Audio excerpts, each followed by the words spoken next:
दोस्तों, सबसे अधिक नैतिक क्या है इस दुनिया में, लेना या देना? दोस्तों, शक्तिशाली आकर्षण के नियम के चलते आप जो कुछ भी देते हैं वह अपने स्पंदनीय सुझाव के तहत आप वस्तुतः प्राप्त कर रहे होते हैं। आकर्षण का नियम हमेशा बिल्कुल सही तरीके से चीजों की छटाई करके प्रत्येक व्यक्ति को उसके विचारों के समतुल्य सामग्री प्रदान करता है। इसलिए जब आप समृद्धि की कामना करते हैं आपको वह प्राप्त होती है। जब आप घृणा पर विचार करते हैं तो आकर्षण का नियम उसके परिणाम स्वरूप आपको प्रेम नहीं दे सकता। यह इस नियम की अवहेलना करना होगा। प्राय सब लोग देने और प्राप्त करने की चर्चा करते हैं तो उनका मतलब किसी कार्य या सांसारिक वस्तुओं के उपहार से होता है, लेकिन आकर्षण का नियम आपके शब्दों या कार्यों पर प्रतिक्रिया नहीं देता। इसका आधार आपके इन शब्दों या क्रियाओं से उत्पन्न स्पंदन होते हैं, वाइब्रेशन होते हैं। मान लीजिए आपको कुछ ऐसे लोग दिखते हैं जिन्हें मदद की आवश्यकता है। संभवतः उन्हें पैसे, परिवहन या भोजन की आवश्यकता है। उन्हें देखकर आप दुखी हो जाते हैं। उनके अभाव पर ध्यान केंद्रित करने से आपके भीतर भी वैसा ही स्पंदन सक्रिय होगा और दुखित होकर उन्हें पैसे या भोजन देते हैं।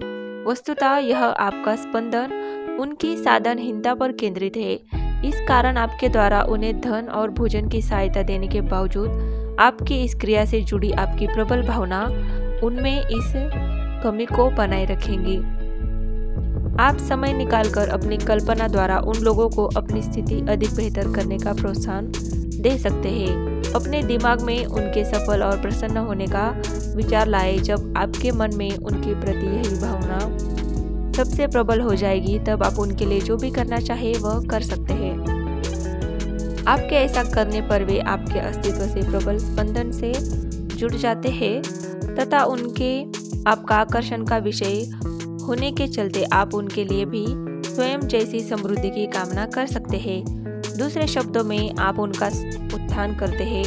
आप स्पंदनों में सामंजस्य बैठाकर उन्हें उनकी वर्तमान स्थिति से उत्पन्न स्पंदनों की जगह समृद्धि प्राप्त करने के स्पंदन उत्पन्न करने में सहायता करेंगे।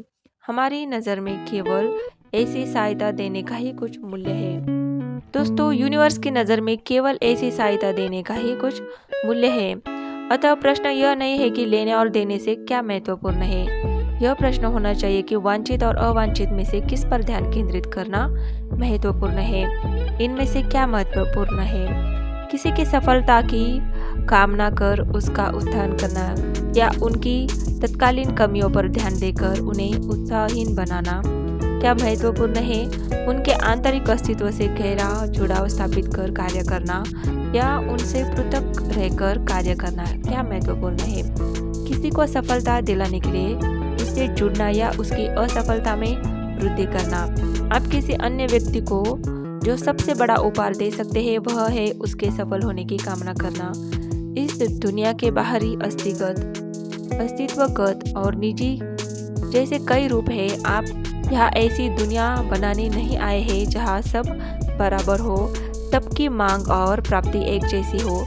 आप यहाँ वो बनने आए हैं जो आप चाहते हैं, साथ ही आप अन्य लोगों को भी जो वे चाहते हैं वही बनने की स्वतंत्रता प्रदान करें। दोस्तों, अगर सबकी इच्छा पूर्ण हो जाए तो क्या होगा? ऐसा कुछ नहीं होगा और नहीं ऐसा होना कोई गड़बड़ी है, क्योंकि आकर्षण के नियम द्वारा सब अपनी और केवल उन्हीं वस्तुओं को आकर्षित कर सकते हैं जिनका उनकी इच्छाओं के साथ सामंजस्य हो। देखिए, आप जिस ग्रह पर रह रहे हैं यह बहुत ही संतुलित स्थान है। यह सही परिणाम, प्रचुरता, भिन्नता में सभी कुछ मौजूद है। जिस विशाल और बेहतरीन रसोई में आप भागीदारी करने आए हैं वहाँ आपके उपयोग के लिए सभी तरह की सामग्री मौजूद है। तो दोस्तों, यूनिवर्स हमें समझाता है कि सबसे अधिक श्रेष्ठ क्या है, देना या लेना। तो दोस्तों, यूनिवर्स हमारी वाइब्रेशन को समझता है, ना कि हमारी भौतिक क्रियाओं को। उसे हमारी कल्पना शक्ति और विचार और वाइब्रेशन ही इम्पोर्टेंट है। उन्हीं के जरिए हम अपना जीवन बनाते चले जाते हैं।